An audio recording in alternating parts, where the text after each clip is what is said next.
It's that time of the year when unwanted Christmas gifts are discreetly exchanged for something you actually want.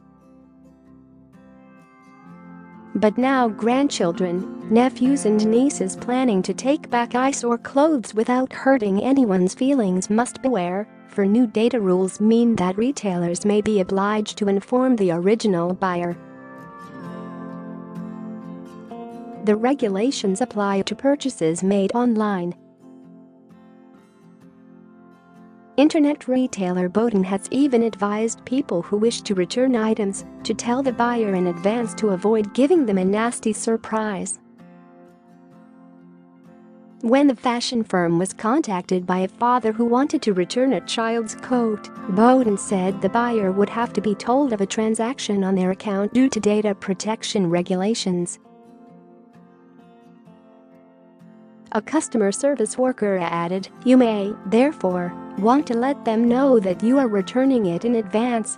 I realize this can sometimes be a little sensitive, so I apologize if this causes any problems." Boden said the firm had a contract with the original buyer when the goods were purchased. Share this article. Share.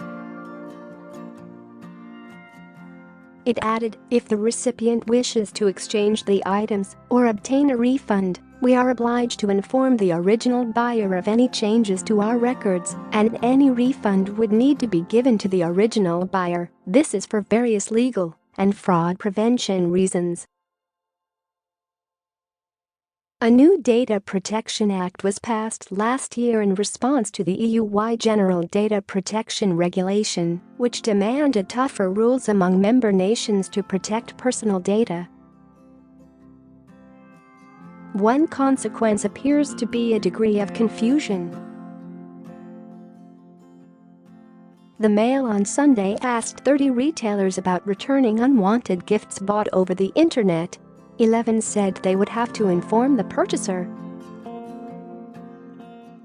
Mail on Sunday consumers champion Tony Hetherington said, "I am not aware of any data protection reason for what you describe.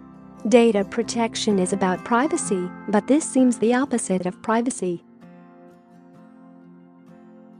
The UK watchdog body, the Information Commissioner's Office, said data protection law does not set many absolute rules.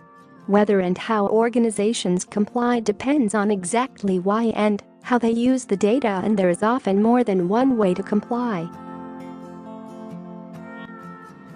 Consumer expert Martin Lewis offered a suggestion.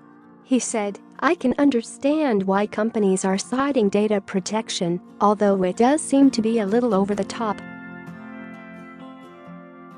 The solution should be to allow people to tick a box on the website saying something is a gift. Then the person who it was for would get a gift receipt, and it would be easier to exchange something."